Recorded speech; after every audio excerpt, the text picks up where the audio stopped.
Professor Nageshwar గారు X MLC కూడా join అయ్యారు షోలో.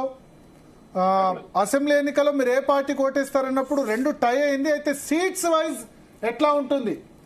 అసెంబ్లీ ఎన్నికల్లో సీట్స్ ఎవరికి ఎన్ని వస్తాయి, పార్లమెంట్ ఎన్నికల్లో సీట్స్ ఎవరికి వస్తాయి? సో అసెంబ్లీ ఎన్నికల్లో ఏ పార్టీకి ఎన్ని సీట్లు ఈ ఓటింగ్ పర్సెంటేజ్ ఆధారంగా చూసుకుంటే కనుక రానా వైఎస్ఆర్ సిపికి 77 నుంచి 92 సీట్లు వస్తాయని మా ఒపీనియన్ పోల్ ప్రెడిక్ట్ చేసింది. టీడీపీ జనసేనకి 72 నుంచి 87, కాంగ్రెస్ ఇతరులు టీడీపీ జనసేన బీజేపీ కూటమికి 72 నుంచి 87, వైఎస్ఆర్సీపీ 77 నుంచి 92. సో ఇతరులకి 0, కాంగ్రెస్ 0. సో ఓవరాల్ గా చూసుకుంటే 77 to 92 వైఎస్ఆర్సీపీ, అదేవిధంగా 72 to 87 టీడీపీ జనసేన బీజేపీ కూటమి.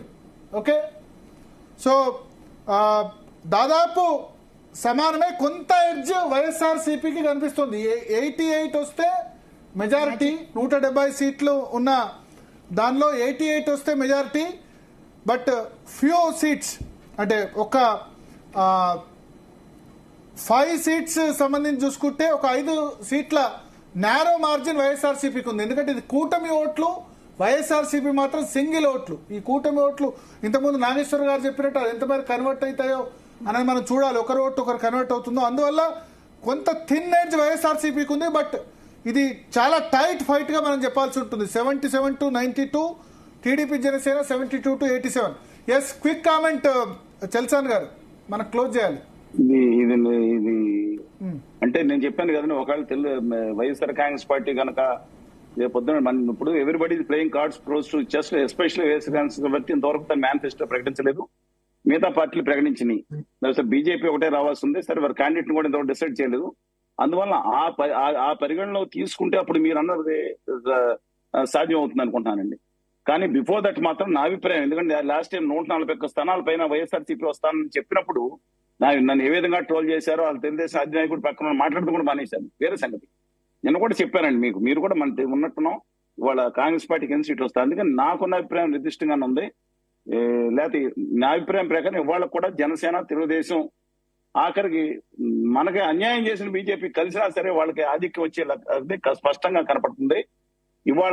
ఇవాళ ఎలక్షన్ డిక్లేర్ అయింది కాబట్టి మీరు రేపు, ఎందుకంటే మిగతా వాళ్ళకి పెద్దలు ఎవరిని అక్కడ ప్రజాప్రతినిధులు ఉన్నారు, వాళ్ళందరికీ సన్నిహిత సంబంధాలు ఉంటాయి. నేను ఉపాధ్యాయులు గాని, అంగన్వాడీ వర్కర్స్ గాని లక్షల మందితో వాళ్ళ నేను డైరెక్ట్ గా మాట్లాడుకో నాయకులతో వాళ్ళ ఉద్యమాల్లో పాల్గొన్నాం కాబట్టి డెఫినెట్ గా భయంకరమైన వ్యతిరేకత ఉంది.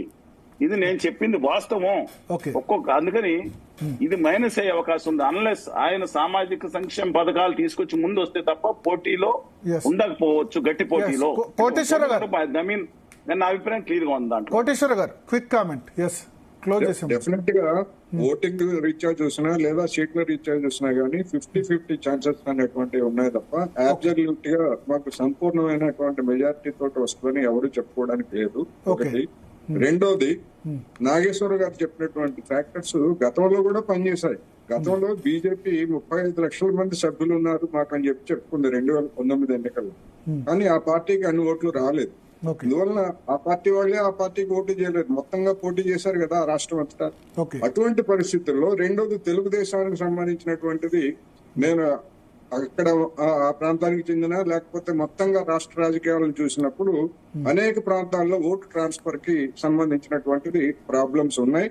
అది బీజేపీకి పూర్తిగా ట్రాన్స్ఫర్ అవుతుందని చెప్పలేము, అలాగని జనసేనకు కూడా పూర్తిగా ట్రాన్స్ఫర్ అవుతుందని కూడా చెప్పలేము. ఎందుకు అంటే జనసేనకి లేదా టీడీపీకి వచ్చేసరికి సామాజిక పరమైనటువంటి అంశాలు ముందుకు వచ్చేటువంటి అవకాశం ఉంది. ఒకవేళ రాకపోయినా గానీ ప్రత్యర్థి వైసీపీ ఎవరు గెలిచినా టైట్ ఉండదు అంటారు కోటేశ్వర గారు. రమేష్ నాయుడు గారు, సార్, ఆంధ్రప్రదేశ్ లో యువత అంతా కూడా చాలా స్పష్టంగా జగన్మోహన్ రెడ్డి గారిని ఇంటికి పంపించాలని ఉన్నారు. ఆయన కనీసం ఏకైక ఒక నోటిఫికేషన్ ఇస్తే అది కూడా సరిగ్గా ఎవాల్యుయేషన్ చేయలేనటువంటి దుస్థితి. ఈ రాష్ట్రానికి సంబంధించినటువంటి జగన్మోహన్ రెడ్డి పరిపాలన క్రమాన్ని పూర్తిగా చూసినట్లయితే ఏ వర్గం కూడా సాటిస్ఫాక్షన్ గా లేరు.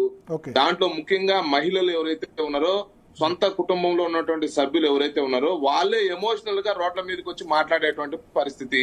Okay. జగన్మోహన్ రెడ్డి గారు గతంలో ఏ విధంగా అయితే ఎమోషనల్ పాలిటిక్స్ సో మీ ప్రకారం ఎన్ని సీట్స్ వస్తాయి?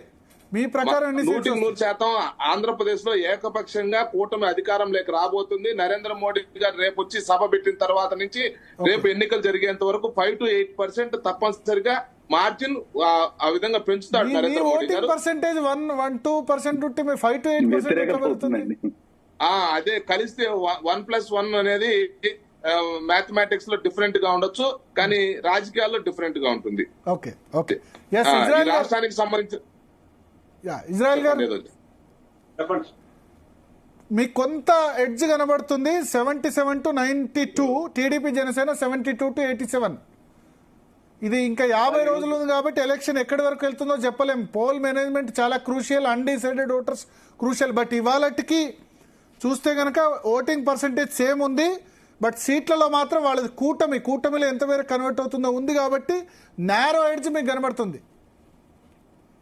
ఇప్పుడు బీజేపీకి గతంలో 1% ఓటు మాత్రమే వచ్చింది. అది ఎంతవరకు పెంచుకుంటారనేది ప్రజలందరికీ తెలుసు. ఇకపోతే టీడీపీకి గానీ జనసేనకి గానీ విడిపోయినప్పుడు వచ్చినటువంటి ఓటింగ్ తోటి పోల్చుకుంటే ఇప్పుడు కొంచెం పెరిగితే పెరగొచ్చు. కానీ సంక్షేమ ఫలాలు గానీ ఈవేళ బీసీలకి సీట్లు ఇచ్చే కార్యక్రమం చూడండి సార్. గతంలో 41 సీట్లు ఇస్తే ఈ రోజు బీసీలకి 48 సీట్లు కేటాయించారు జగన్మోహన్ రెడ్డి గారు. సారీ ఇజ్రాయెల్ గారు కడప జిల్లాలో 8 మంది 10 నియోజకవర్గాల్లో ఒక ఎస్సీ ఒక మైనారిటీ పోగా 8 నియోజకవర్గాలు ఓపెన్ ఉంటాయి. దాంట్లో ఎన్ని అంటే బాగుంది. గెలిచే చోట్ల మాత్రం వాళ్ళ సొంత అది వేరే టాపిక్. సీట్స్ గురించి గాలి పోయే రజనీ గారు ఉన్నారా? రజనీ గారు ఉన్నారా? సో థ్యాంక్ యూ కోటేశ్వరరావు గారు, ఇజ్రాయెల్ గారు, రమేష్ నాయుడు గారు, చల్సాన్ శ్రీనివాస్ గారు. మొత్తానికి సీట్స్కి సంబంధించి ఇచ్చాం. ఇప్పుడు మనతో పాటు ప్రొఫెసర్ నాగేశ్వర్ గారితో డిస్కషన్ కంటిన్యూ చేద్దాం. సీట్స్కి సంబంధించి, అదేవిధంగా మన Zee Telugu news matrix opinion poll సంబంధించి.